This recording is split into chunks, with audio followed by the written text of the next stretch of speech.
Hello, this is Michele Knight. This is the astrological update for Libra for the whole of December 2016. Now, this month offers great joy and happiness generally when it comes to your relationships.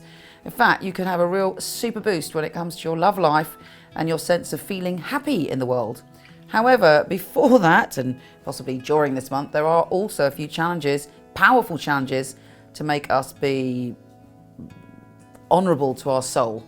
Sometimes we do the right things for the wrong reasons, and sometimes we do the wrong things for the right reasons. And this month we have to confront that once and for all. Now, it kicks off for you with quite a challenging aspect, as Venus, your ruler, in your position of home and family, is crossing swords with Eris. Eris, for those of you that do not know, is a goddess, and she's a very strong warrior goddess, but she also has a twist. She's not content with revenge. She wants revenge, but done in a kind of classy, strange or impressive way. She goes over the top with her revenge. So whereas Pluto is just the god of transformation, she is like, she can go a little bit too extreme to exact revenge. Now, the way this could play out for you is if you feel that somebody's hurt someone in your family, or there's a relationship issue that's pushed you to your limit, you may find yourself wanting to exact revenge. I would urge against that. I would say step into your power and use that Venus energy to sort things out. And actually, you can get revenge by being loving, open and forgiving. That is the finest revenge. It doesn't have to be done in a way that kind of disempowers yourself. You could, of course, experience this with someone else behaving that way towards you. No, boo, boo. So you might find that somebody feels that you've upset them and they come at you in a way that you go, whoa, that was a bit extreme.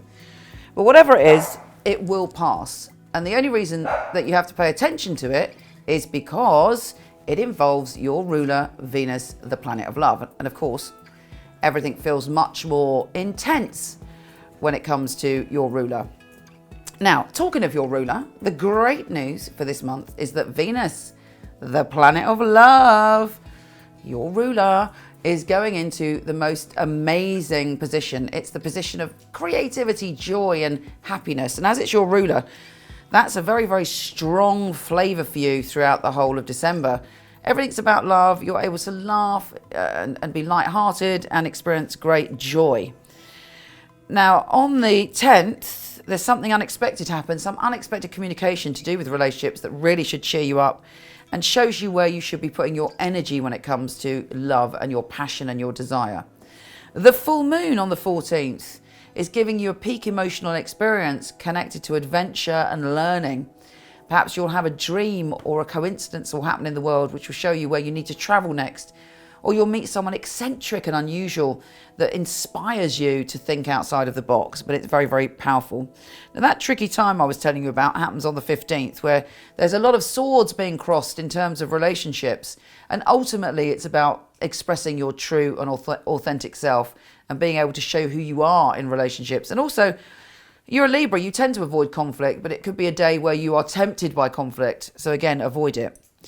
The 18th, on the other hand, is a day where you are filled with fire and passion in your belly to get things done and transform things. And it is also a great day for passion of all descriptions. Mars, the planet of action, is giving you a great desire to sort yourself out physically. You've got the energy and vigor. It's great, actually, if you want to take up a new physical activity. You want to go to the gym, you want to take up challenging yoga, something that physically tests you but also makes you healthy, and you're really in the mood for that. Mercury goes retrograde on the 19th, which causes chaos. If you've got anything that deals with your family or home or contracts or moving or redecorating, get it done before the 19th, otherwise it gets tricky again. And then we have Jupiter, the planet of good fortune, sextiling Saturn. There's some brilliant communication around Christmas Day. Also, your ruler is over the moon happy, and it's trining Jupiter, the planet of good fortune. So Christmas Day should be a really good day for you.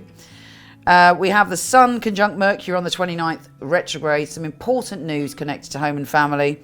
And on the 29th, also, Uranus goes direct, making your relationships a lot easier and more positive and not having to deal with any ex-lovers who might have been causing problems. And the new moon is giving you a new start when it comes to your home and family. You may move, you may redecorate, you may make peace with someone in your family, but you feel like, it's a new chapter that has begun with a new vibrational energy.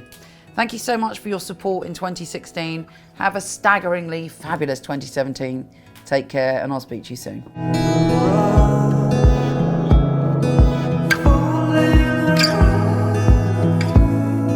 Thank you so much for watching this. Lots of people email me and say, do I do astrology or psychic readings? And I don't have time at the moment, but I do have a fabulous team of award-winning psychics who are brilliant, and I hand-pick them myself. They really are a cut above. Anyway, here is a little video all about them. I like to class a reading as an oasis for the soul. People phone up and seem quite shocked that I can give them information, and I say to them, well, you're phoning a Michele Knight line and we are meant to be the best.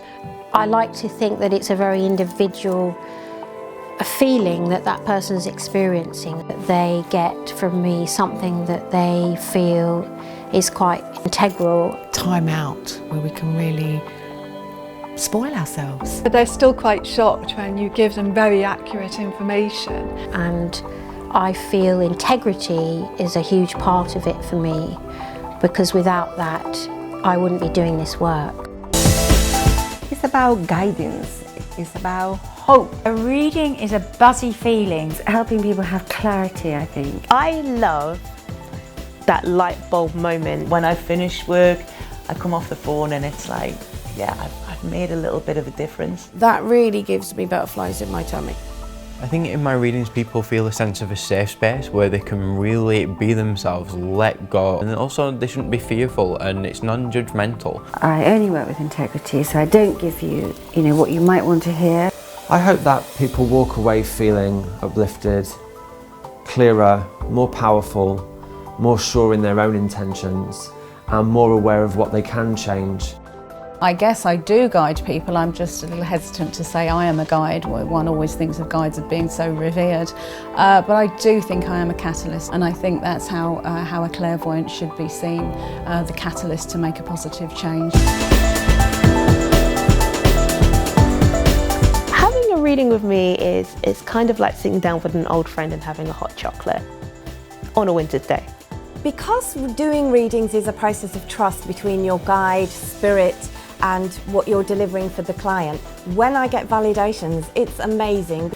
There are no words to express the fulfillment that you get from seeing somebody empower and bring joy back into their lives. It's like a eureka moment when somebody gets it. I feel it. I feel that they've got it. I want to get to the bottom of their problem and try and solve it. It's heartfelt in here when I read for a client. It's about empowering. I love making a difference to people's lives, and I love hearing back from regular clients how their lives have changed. It's not a job to me, it's a vocation in life. It's a passion of mine, and it doesn't feel like a job. They're not my readings, they are your readings, they are your guidance. I'm only a conductor of it. Basically, I'm just the middleman, it's not me. So I never know what's going to come out, and sometimes I'm as shocked as what the client is. What is great is when they come back again and say, oh Maya, you were right about that. You hit the nail on the head. How did you know that? And that's what makes it all worthwhile.